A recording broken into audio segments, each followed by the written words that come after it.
Cristina, Carballo Patricia, Becerra Fabián, Conti Facundo y Caballera Darío. Segundo.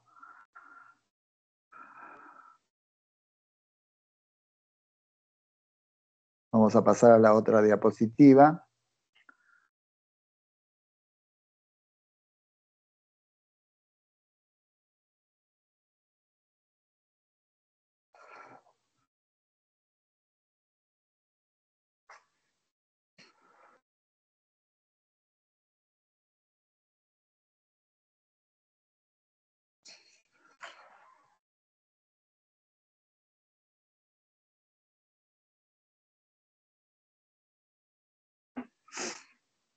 Bueno, vamos a hablar del contexto internacional del capítulo 1, que es el modelo agroexportador de Mario Rapoport. Un momento, por favor. Voy a pasar la diapositiva.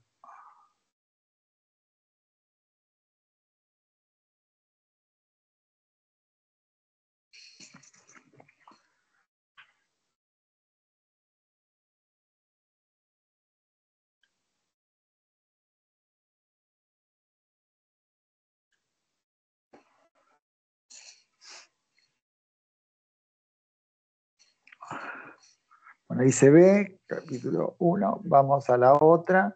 ¿Qué pasa? Vamos a ver que para 1880 se aparece lo que se llama División Internacional del Trabajo.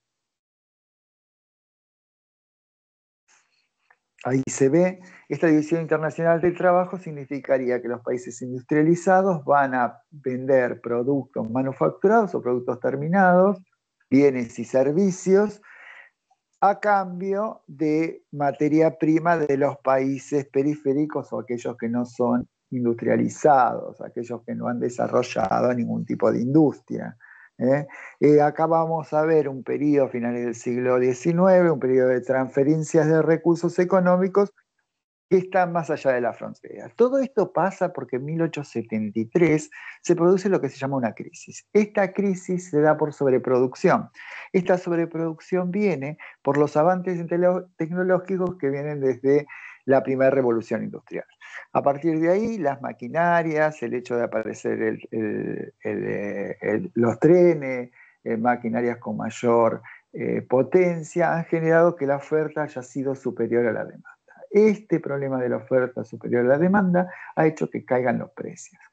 Al caer los precios, todavía la demanda cae más y esto genera que las empresas se estoqueen, despidan gente y se produzca toda una crisis económica.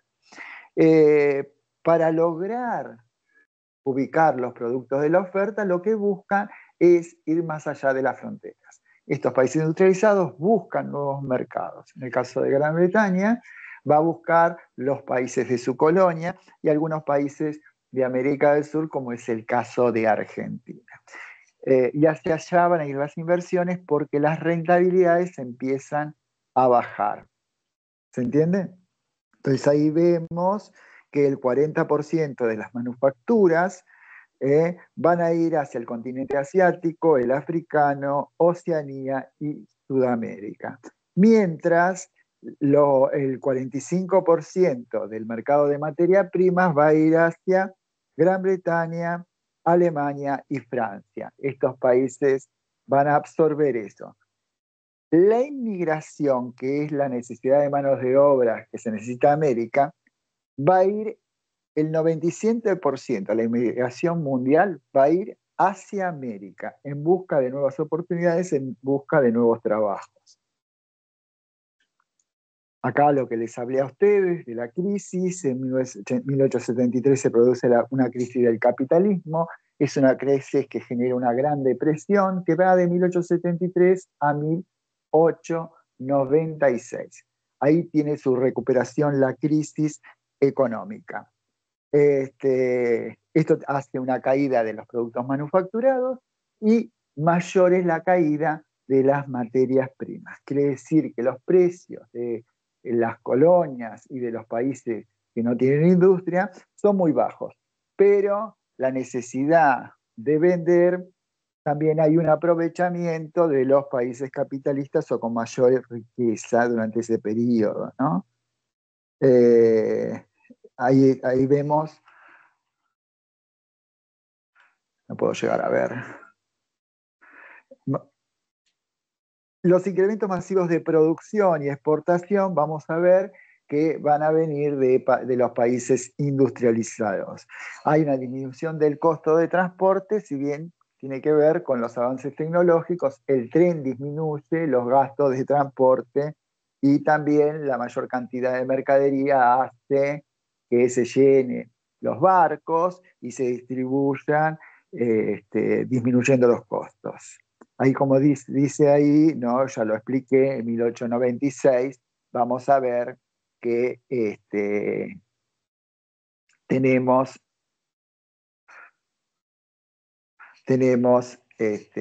la recuperación económica.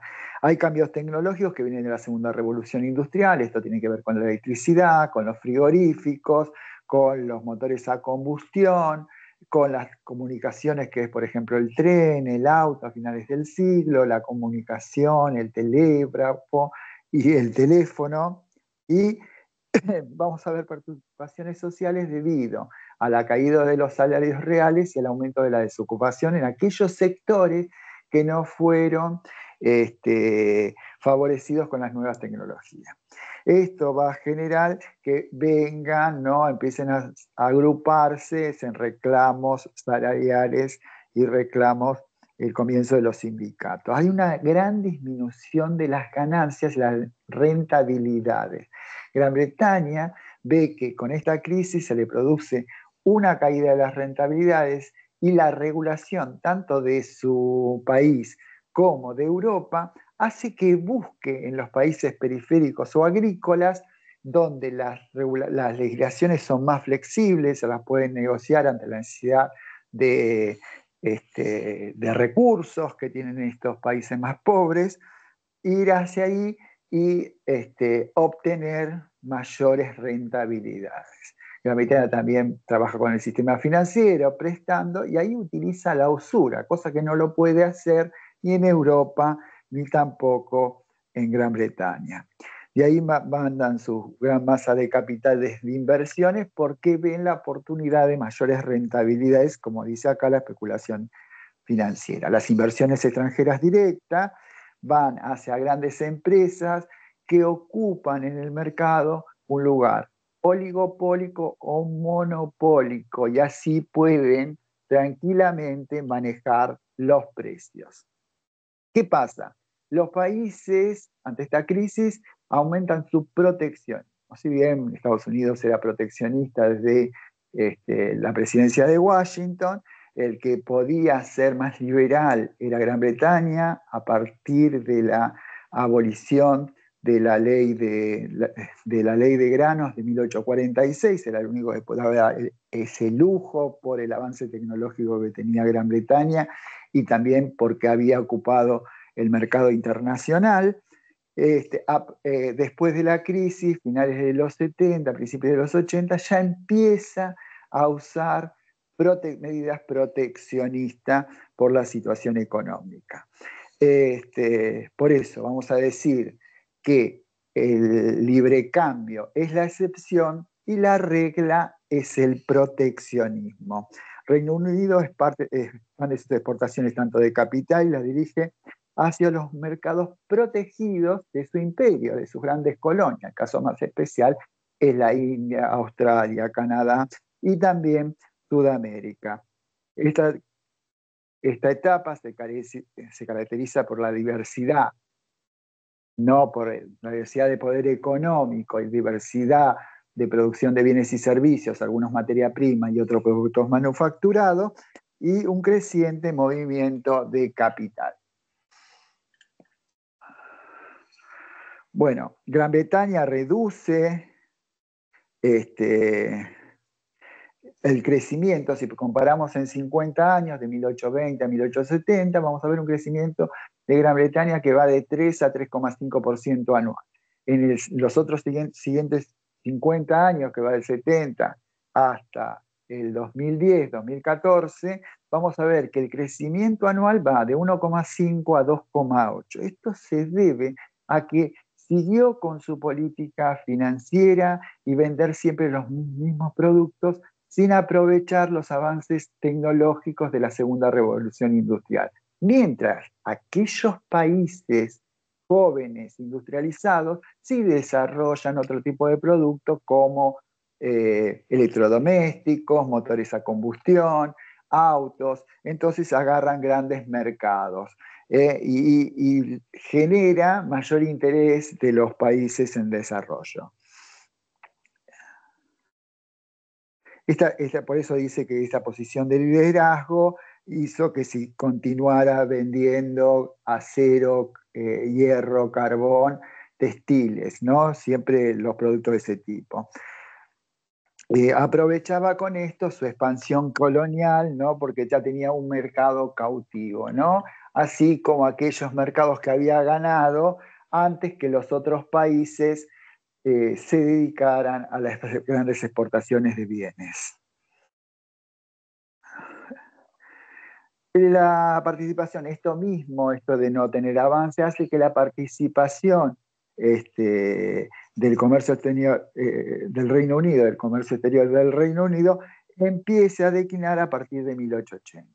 Vamos a ver que más o menos en 1970, Gran Bretaña tenía un ingreso per cápita del exterior de 17,7 libras esterlinas per cápita, mientras Francia tenía 6,5 libras esterlinas, Alemania 5,6 libras esterlinas y 4,9 Estados Unidos. Pero esto va a empezar, estos países, a crecer el aumento de ingresos del sector externo mientras empieza a declinar el de Gran Bretaña. Para 1870 y 1913, el comercio de exportaciones e importaciones británicas va a empezar a sufrir modificaciones, esto debido a la competencia de los países jóvenes industrializados. ¿Qué pasa? ¿Por qué Gran Bretaña apunta hacia las colonias y hacia Sudamérica o esos países? Lo hace porque cuando empieza esta internalización y estas exportaciones, Estados Unidos y otros países, ¿qué hacen? Absorben los saldos exportables de materias primas y las dirigen hacia su industria para aumentar la producción industrial y ofrecer esos productos a los países extranjeros. Esta falta de materia prima que venía tanto de Estados Unidos como de Europa es reemplazada por la producción que tienen las colonias británicas y aquellos países que comercializan con Gran Bretaña, como es el caso de Argentina.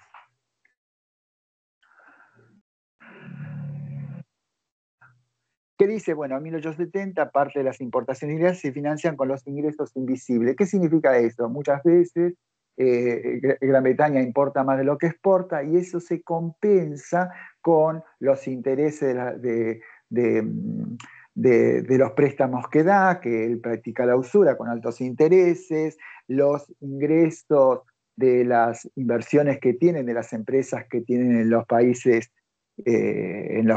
donde están esas filiales, porque lo que insertan es filiales de las empresas que son casas matrices en Gran Bretaña, ¿no? Y también los cargos por flete y todo, porque se encarga de aprovechar los fletes. ¿Qué hacía? Bueno, inversiones en el sistema ferroviario, préstamos al sector gubernamental y también industrias, como dijimos, industrias que son monopólicas, oligopólicas y también inversiones, por ejemplo, en La Pampa veía un gran interés y bueno, ahí aprovechaba, ¿no?, sus inversiones en el sector primario, ¿no?, o el sector extractivo. Y también ingresos provenientes, como dije antes, de seguros, fletes y servicios financieros. El grueso de las inversiones para 1890 iban para Canadá, Australia, Nueva Zelanda, África del Sur. Y también para Argentina, una gran grueso de las inversiones británicas iban para Argentina. ¿Qué necesitábamos? Necesitábamos un medio de intercambio para este comercio exterior, a lo que se llamó patrón oro. ¿Qué es el patrón oro? Para 1816, Gran Bretaña hace una relación, una conversión entre el metal, es decir, el oro y la libra esterlina. Esto se va a usar y se va a usar en el comercio como libre cambio entre 1870 y 1890, una conversión de las monedas de los países con el oro o bimetal, con el oro y con la plata.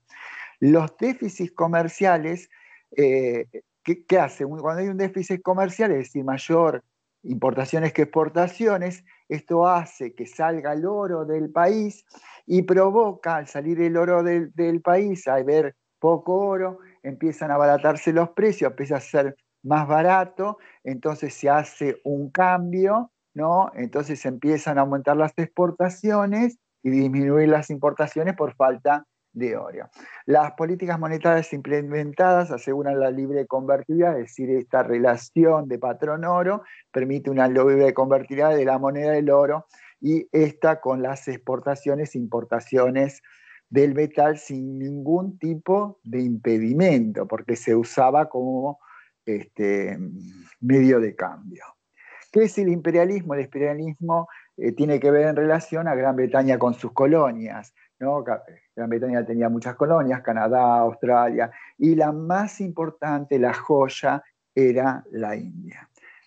Entonces ahí tenemos acá esta expansión colonial de Gran Bretaña, extiende su poder, especialmente ahí dice la India, y por el otro lado países como Francia y Alemania, incluso Holanda y Bélgica, expanden sus dominios tanto en África como en Asia. El objetivo, esto genera un objetivo geoestratégico y también político y de dominación, que va a generar conflictos, los cuales van a llevar a la Primera Guerra Mundial.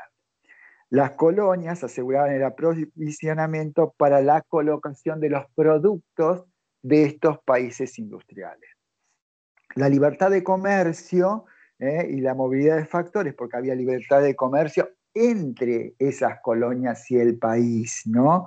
La movilidad de factores, los factores productivos a nivel mundial tenía como base la sustentación de mercados como coloniales relativamente protegidos. Esto generando ventajas a los países industrializados. Este libre comercio arruina a las economías coloniales, ¿no? En la India se formó toda una etapa productiva, ¿no? Aseguradas por las manufacturas que le vendían los ingleses. También aprovechan el opio para vendérselos y ganar mercados en China, ¿no? La actividad de empresa y la acumulación de capitales estaba sujeta al dominio de los bancos. ¿Por qué? Porque los bancos invertían en las empresas y pasaban a ser dueños de las empresas, parte de las de. Había una fusión entre el capital comercial y el capital financiero que se ve entre fines del siglo XIX y principios del siglo XX. No, ahí formándose trust, monopolios nacionales e internacionales, como empresas como General Electric, Siemens, ¿no? Y también empresas petroleras, ¿no? O empresas de químicos o farmacéuticos, ¿no? Se realizan inversiones directas a través de instalaciones, ¿no? De filiales en todo el mundo, o la formación de nuevas empresas dedicadas a determinados negocios, como es el caso de los ferrocarriles, o empresas dedicadas a los ferrocarriles, o también en lugares donde sean monopolios o oligopolios. Bueno, ahí les muestro, ¿no? El crecimiento de los ciclos donde en el siglo XIX, donde vemos un pico, ¿no? De auge en 1817 y de ahí en adelante toda una depresión económica hasta la crisis del 47, esto porque en el 25 también hubo crisis, y después un levantamiento porque también en la década entre el 40 y el 50 aumentan los ferrocarriles, la expansión de los ferrocarriles en Europa y también los descubrimientos de oro tanto en Canadá como Australia, hasta llegar a su apogeo en 1873, y ahí se produce una crisis que va a ser bastante larga, que va a llegar hasta 1896, y recién ahí aumentan los precios de los productos agrícolas. A partir de ahí hasta 1914 vemos ondas muy cortas, y esos muestran ciclos económicos cortos de 3 a 4 años, ¿no? Donde va la expansión, el auge, la declinación y la depresión económica. Ven que hay 3.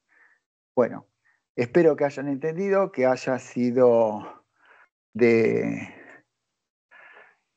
útil sobre la parte internacional. Cualquier duda, estoy a disposición. Muchas gracias a todos, espero que sigan todos muy bien. Nos vemos en otro video.